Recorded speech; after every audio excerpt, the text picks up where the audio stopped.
1 दिसंबर 2021 से मॉड्यूल 5 विद्या प्रवेश एवं बाल वाटिका की समझ प्रारंभ हो चुकी है। हमने इस मॉड्यूल के सभी प्रश्नों का एक संकलन तैयार किया हुआ है। आप इन सभी प्रश्नों की सहायता से तीनों अटेम्प्ट में 20 में 20 अंक अर्जित कर सकते हैं। तो चलो दोस्तों, मैं सभी प्रश्नों का संग्रह आपके समक्ष प्रस्तुत कर रहा हूँ। तो पहला प्रश्न है साथियों, राष्ट्रीय शिक्षा नीति 2020 में दी गई बुनियादी अवस्था में शामिल आयु वर्ग है। तो इसका सही उत्तर होगा 3 से 8 वर्ष। नेक्स्ट जाएंगे, पोर्टफोलियो से क्या तात्पर्य है। तो इसका उत्तर होगा तीसरा नंबर, प्रत्येक बच्चे द्वारा किए जाने वाले कार्यों का संकलन। आगे बढ़ेंगे, विद्या प्रवेश एवं बाल वाटिका कार्यक्रम के अंतर्गत गतिविधियों तथा वर्कशीट अथवा सीखने सिखाने से जुड़े अनुभव आधारित होने चाहिए। तो इसका उत्तर है चौथा नंबर, कौशलों एवं अवधारणाओं पर। आगे प्रश्न है, बच्चों के विकास का मूल्यांकन करने एवं उसका रिकॉर्ड रखने के लिए मूल्यांकन संबंधी कार्य योजना के कितने सत्रों के बारे में सुझाया गया है। तो इसका सही उत्तर है चौथा नंबर 3। अगला प्रश्न है, बच्चों को वर्कशीट कब दी जानी चाहिए। तो इसका सही उत्तर है दूसरा नंबर, जब बच्चे ठोस वस्तुओं या खिलौनों एवं खेल आधारित गतिविधियों का भरपूर आनंद उठा चुके हो। अगला प्रश्न है, विद्या प्रवेश कार्यक्रम के क्रियान्वयन की अवधि है। तो इसका सही उत्तर है 12 सप्ताह। अगला प्रश्न है, निम्नलिखित में से कौन सी गतिविधि दी गई साप्ताहिक कार्य योजना के अनुसार दैनिक दिनचर्या गतिविधियों में शामिल है। तो इसका सही उत्तर परस्पर अभिवादन एवं मिलना, सर्किल टाइम और निर्बाध संप्रेषण, थर्ड नंबर। अगला प्रश्न है, विद्या प्रवेश एवं बाल वाटिका कार्यक्रम के अंतर्गत गतिविधियों तथा वर्कशीट अथवा सीखने सिखाने से जुड़े अनुभवों का विकास किया जाना चाहिए।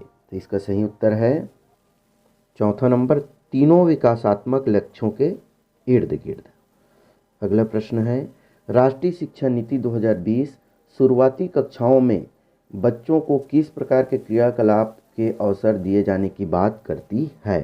तो इसका सही उत्तर है पहला नंबर, सृजनात्मक जिज्ञासात्मक आयु एवं विकास के अनुरूप। आगे बढ़ेंगे, साप्ताहिक कार्य योजना से क्या तात्पर्य है।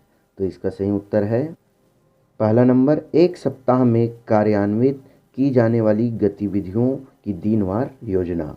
अगला प्रश्न है, राष्ट्रीय शिक्षा नीति 2020 इस बात का समर्थन करती है कि बच्चों की शिक्षा खालिस्तान जारी रहनी चाहिए। तो इसका सही चौथा नंबर, पूर्व प्राथमिक स्तर से लेकर प्राथमिक कक्षाओं तक। आगे बढ़ेंगे, विकासात्मक लक्ष्य 1 के अंतर्गत आने वाले कौशल एवं अवधारणाएं कौन सी है। तो ये इसका सही उत्तर है दूसरा नंबर, स्वयं के प्रति जागरूकता, सामाजिक रूप से वांछनीय व्यवहार, स्वास्थ्य पोषण स्वच्छता, स्वयं की सुरक्षा एवं गत्यात्मक कौशल। आगे बढ़ेंगे, विद्या प्रवेश एवं बाल वाटिका में मूल्यांकन की किस प्रक्रिया के बारे में बताया गया है। तो इसका सही उत्तर है नियमित, निरंतर, सतत एवं बहुआयामी। आगे बढ़ेंगे, गतिविधियों, वर्कशीट एवं चित्रों के संदर्भ में शिक्षकों को किस तरह की स्वतंत्रता दी जानी चाहिए। तो इसका सही उत्तर है पहला, उसे संशोधित करने एवं प्रासंगिक बनाने के संदर्भ में। अगला प्रश्न है, बाल वाटिका कार्यक्रम के क्रियान्वयन की अवधि है। तो इसका सही उत्तर है दूसरा नंबर 1 वर्ष। आगे बढ़ेंगे, बच्चों को निर्देश किस भाषा में दिए जाने चाहिए। तो इसका सही उत्तर है पहला नंबर, मातृभाषा अथवा ज़्यादातर बच्चे जिस भाषा विषय से परिचित हो। आगे बढ़ेंगे, मानव जीवन के किस चरण में मस्तिष्क का विकास तीव्रता से होता है। तो इसका सही उत्तर है प्रारंभिक बाल्यावस्था। आगे बढ़ेंगे, कौन सा संघटक भाषा और साक्षरता को उसके पूर्ण रूप में व्यक्त करता है। तो इसका सही उत्तर है मौखिक पढ़ना एवं लिखना, तीसरा नंबर। आगे बढ़ेंगे। राष्ट्रीय शिक्षा नीति 2020 में स्कूली शिक्षा के किस स्तर पर चरण में बच्चों के बीच शिक्षण के न्यूनतम स्तर का उल्लेख है? तो इसका सही उत्तर है पहला नंबर प्राथमिक। आगे बढ़ेंगे।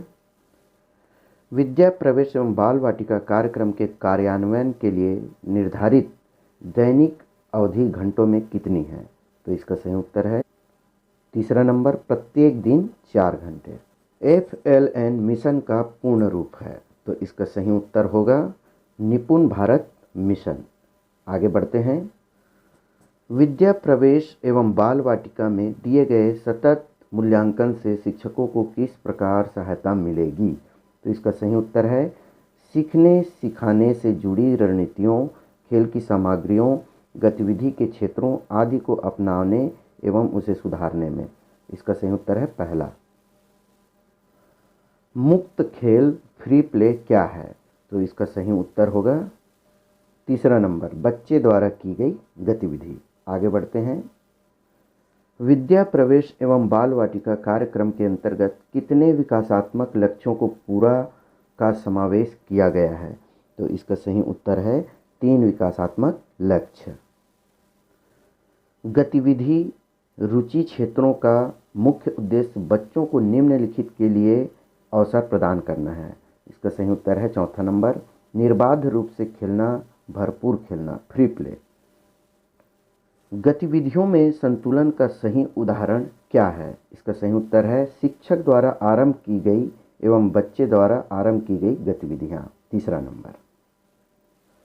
राष्ट्रीय शिक्षा नीति 2020 में प्री स्कूल स्तर 3 के लिए उपयोग की गई पारिभाषिक शब्दावली क्या है? तो इसका सही उत्तर है पहला बाल वाटिका। आगे बढ़ते हैं। DIY से क्या तात्पर्य है? इसका उत्तर है स्वयं करें, डू इट योरसेल्फ। तीसरा नंबर। आगे बढ़ते हैं। बाल वाटिका कार्यक्रम स्कूलिंग के किस स्तर के बच्चों के लिए निर्मित है? तो इसका सही उत्तर है पूर्व प्राथमिक स्तर 3 के लिए, 3 के बच्चों के लिए। तीसरा नंबर। आगे बढ़ते हैं। विद्या प्रवेश कार्यक्रम स्कूलिंग के किस स्तर के बच्चों के लिए तैयार किया गया है? इसका सही उत्तर है कक्षा 1 में प्रवेश लेने वाले बच्चों के लिए। चौथा नंबर। आगे बढ़ते हैं। ध्वन्यात्मक जागरूकता का सही उदाहरण क्या है? इसका सही उत्तर है तुकान शब्दों की पहचान करना। आगे बढ़ते हैं।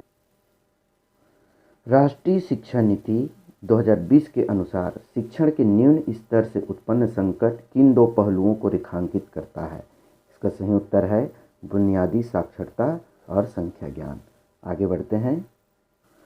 निम्नलिखित में से कौन सा दस्तावेज FLN मिशन का एक भाग है? इसका सही उत्तर है विद्या प्रवेश। आगे बढ़ेंगे। शैक्षणिक शिक्षण में पारगमन गतिविधियों का उद्देश्य होता है। इसका सही उत्तर है बच्चों को एक गतिविधि से दूसरी गतिविधि तक जाने में सहायता करना। आगे बढ़ते हैं। FLN मिशन के दिशा निर्देशों में स्तर 3 के तौर पर उल्लिखित दस्तावेज कौन सा है? तो इसका सही उत्तर है बाल वाटिका। आगे बढ़ते हैं। विद्या प्रवेश एवं बाल वाटिका कार्यक्रम केंद्रित है। इसका सही उत्तर है कौशलों एवं अवधारणाओं के विकास पर। इस प्रकार आप इन सभी प्रश्नों की सहायता से तीनों चांस में 20 अंक अर्जित कर सकते हैं। बहुत बहुत धन्यवाद।